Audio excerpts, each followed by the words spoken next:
Jika berbicara tentang Habibie, maka tidak lepas dari gerakan untuk membuat Indonesia menjadi lebih mandiri dalam bidang teknologi. Beliau menjadi tokoh sejarah, dengan terbangnya pesawat pertama buatan Indonesia, yang diberi nama pesawat N250. Hadirnya pesawat ini, juga menjadi momentum lahirnya Hari Kebangkitan Teknologi Nasional pertama, pada 1995.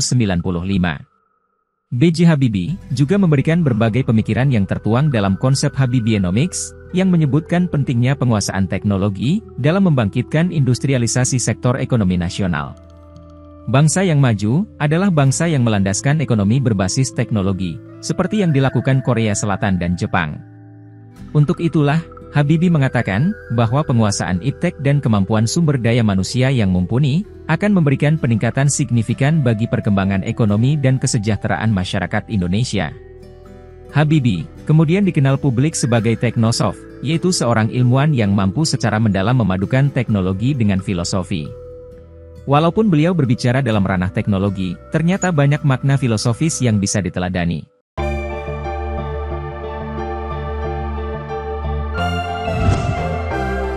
Dalam bukunya Sepanjang Jalan Kenangan, Wardiman Djojonegoro, Menteri Pendidikan dan Kebudayaan Indonesia, pada 1993 hingga 1998, bercerita tentang kemampuan luar biasanya Habibie dalam menyerap suatu ilmu.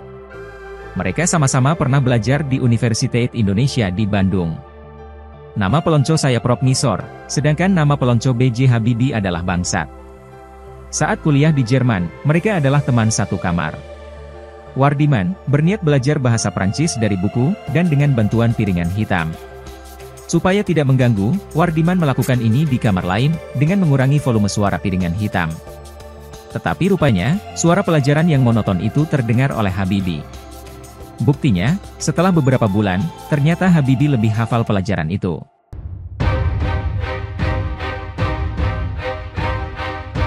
Dalam sebuah pertemuan, Habibie yang pernah menjabat sebagai Menteri Riset dan Teknologi selama 10 tahun ini, bercerita banyak tentang sejarah perkembangan teknologi di Indonesia, terutama di bidang penerbangan. Beliau mengatakan, banyak yang belum mengetahui, bahwa ide membuat pesawat, bukanlah datang dari seorang Habibie, tapi dari Presiden RI pertama, Soekarno. Sejak Indonesia merdeka, Soekarno sangat sadar, bahwa untuk mempertahankan Nusantara yang terdiri dari ribuan pulau, Indonesia membutuhkan dua teknologi yang dapat mempersatukan bangsa sekaligus meningkatkan ekonomi, yakni teknologi perkapalan, dan teknologi industri dirgantara. Berangkat dari ide tersebut, menurut Habibie, pemerintah mulai mengirimkan orang ke luar negeri untuk belajar, dan menguasai kedua teknologi tersebut. Saya bukan termasuk dalam gelombang pertama yang dikirim ke luar negeri. Ada 4 golongan sebelum saya yang lebih dulu pergi. Berbekal paspor hijau dan restu dari ibunda, Habibie memulai perjalanannya di Jerman pada tahun 1955. Saya sangat suka fisika, karena itu saya ambil jurusan tentang pesawat di Universitas Jerman. Paspor hijau yang saya pegang, menjadikan saya merasa harus bekerja keras, karena itu adalah perjuangan ibunda saya yang membiayai. Beda dengan kawan-kawan saya yang berpaspor biru, mereka mendapatkan biaya secara reguler dari pemerintah. Habibie bercerita, betapa sulitnya ia pada masa-masa tersebut, di mana ia sangat tergantung pada kiriman dari ibundanya. Ayah saya meninggal dunia dalam usia relatif muda, 42 tahun. Beliau menghembuskan napas terakhirnya, saat kami sekeluarga sedang melaksanakan sholat Isya, dalam keadaan sujud. Pada saat itulah, ibunda saya mengucapkan janjinya, untuk menjadikan semua anak-anaknya bermanfaat bagi bangsa. Dan saya baru berumur 14 tahun waktu itu. Di usia 19 tahun, Habibie muda tidak kenal istilah foya-foya. Berbekal paspor hijau, ia mendapatkan kemudahan untuk dapat terus meningkatkan jenjang pendidikannya. Lulus S1, langsung ke S2, terus langsung S3. Saya tidak harus pulang terlebih dahulu, seperti teman-teman yang berpaspor biru. Dan dalam usia 28 tahun, saya telah bergelar doktor. Ini bukanlah rekayasa pemerintah, apalagi saya, tetapi rekayasa Tuhan Yang Maha Esa.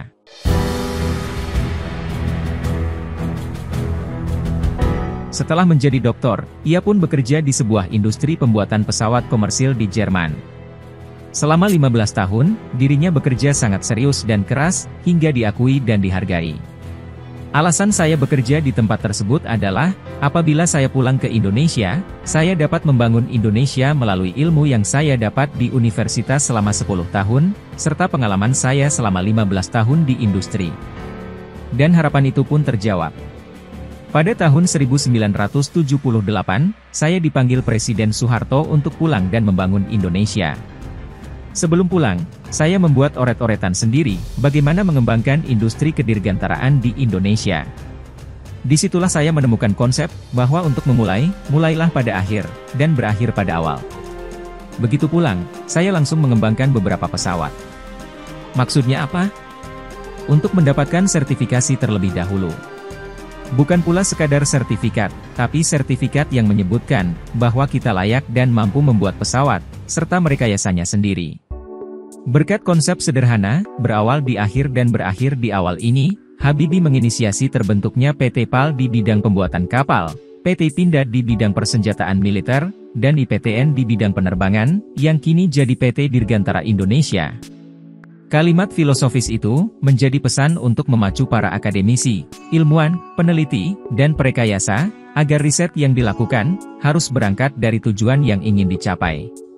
Dengan penetapan tujuan, maka dilanjutkan dengan sebuah tindakan, strategi, dan cara yang akan dijalani untuk mencapai tujuan, yang sudah ditetapkan di awal.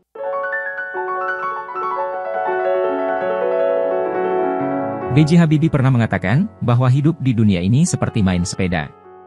Ketika kita berhenti mengayuh, maka kita akan terjatuh. Begitu juga dalam hidup, ketika kita berhenti bekerja, maka kita akan mati.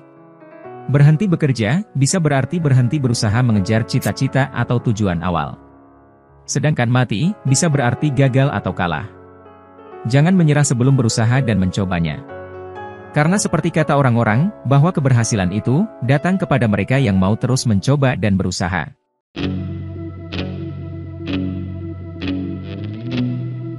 Dalam suatu kesempatan, di hadapan para peneliti dan ilmuwan Indonesia, Habibie mengatakan, jika ingin menguasai teknologi, lebih baik sekalian kuasai teknologi yang paling sulit.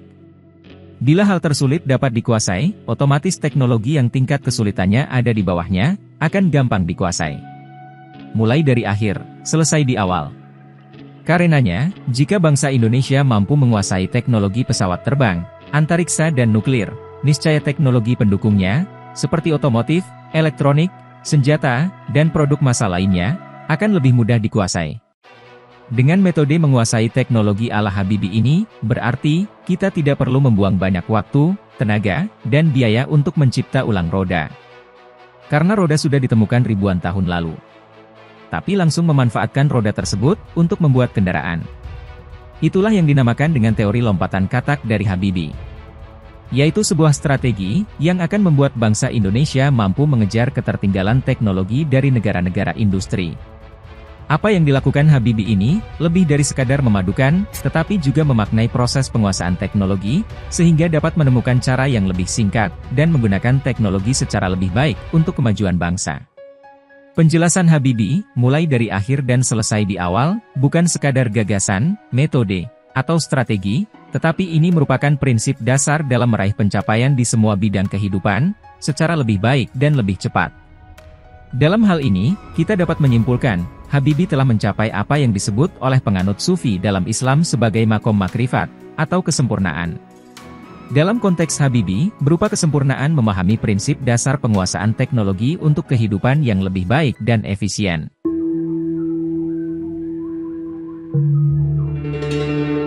B.J. Habibie tak pernah pakai food processor, atau pengolah makanan. Saya tidak pernah pakai. Dan saya rasa, yang enak itu sambalnya mesti diulek sendiri. Rasanya kan lain, kalau sambal itu diulek. Habibie menyebutkan, saat tiba di rumah, ia suka makan tempe, nasi panas, lalapan, dan petai. Ia mencontohkan, saat makan di restoran, meskipun piring-piring yang dipakai retak, ia tak peduli. Saya duduk di situ menikmati sayur asemnya, ayam gorengnya, menikmati petenya, menikmati ulekan-ulekannya. Itu hidup, dan tidak ada kaitannya dengan teknologi. Hidup yang saya nikmati, adalah hasil dari pendidikan dan budaya masyarakat saya. Di luar soal makanan, Habibie adalah sosok yang hobi membaca. Saat kuliah di Jerman, saat liburan, ia menggunakan waktunya untuk mencari uang. Kalau saya liburan, bukan puas-puasan. Kalau liburan, ujian atau cari duit. Cari duit untuk membeli buku. Menurut Habibie, di tasnya selalu ada buku, kemanapun ia pergi. Entah buku tentang mekanika, filosofi, fisika, atau ilmu konstruksi. Saya berada dalam suatu kerja sains, karena itu, kalau ada kesempatan untuk membaca, saya nikmati betul-betul secara logis, sistematis, interesan, dan mendalam. Istri saya pun susah mengganggu. Dan karena sibuk, saya tidak pernah mempersoalkan orang lain. Selama menjalani pendidikan di Jerman, Habibie lebih suka menyendiri. Dia tidak terpengaruh dengan teman-temannya yang mendapat beasiswa tidak mengikat, yang berbeda dengan dirinya. Saya tidak merasa lebih pintar, tidak merasa lebih bodoh, tidak merasa iri, dan juga tidak mengganggu. Memang dari kecil saya bermain sendiri. B.J. Habibie lebih senang mengisi hari-harinya dengan membaca buku, baik itu tentang sains, mekanik, filsafat, maupun sajak-sajak. Kalau sedang sendiri, bukannya saya memikirkan problem sendiri. Saya berjam-jam membaca filsafat dan sajak-sajak, dalam bahasa apapun. Habibie sangat berbeda dengan teman-temannya, yang memiliki gairah untuk pergi dansa, nonton, dan ngeluyur atau keluar malam. Meski begitu, B.J. Habibie tidak menutup pintu, jika ada undangan untuk pergi ke pesta. Kalau di situ ada dansa, ya saya dansa. Masa orang dansa, saya di pojok saja. Suruh nyanyi, ya nyanyi. Suruh cuci piring, ya cuci piring. Banyak orang bilang, kalau mantan Presiden B.J. Habibie itu tidak pernah merokok. Ternyata, Habibie pernah menghisap rokok, saat sedang mendalami suatu rumus yang harus ia pecahkan, soal pengaruh arah angin dan ekor pesawat, atau yang masif disebut banyak orang dengan sebutan faktor Habibie. Pak Habibie merokok, untuk melancarkan daya pikir. Ia berhenti merokok, saat istrinya, Ainun, mencium bau rokok yang melekat di bajunya. Ainun tidak suka dengan bau rokok. Dan yang seperti orang juga setujui, cinta, memang mampu merelakan segalanya. Manajemen waktu, sangat penting bagi Habibie. Di hari tuanya, beliau mengatur aktivitasnya sedemikian rupa, agar bisa menikmati hidup. Saya membutuhkan waktu untuk tidur 5 jam, 2 jam untuk sholat, 1,5 jam baca yasin dan tahlil, 2 jam berenang dan mandi, 3 jam makan, dan 3 jam untuk menerima tamu.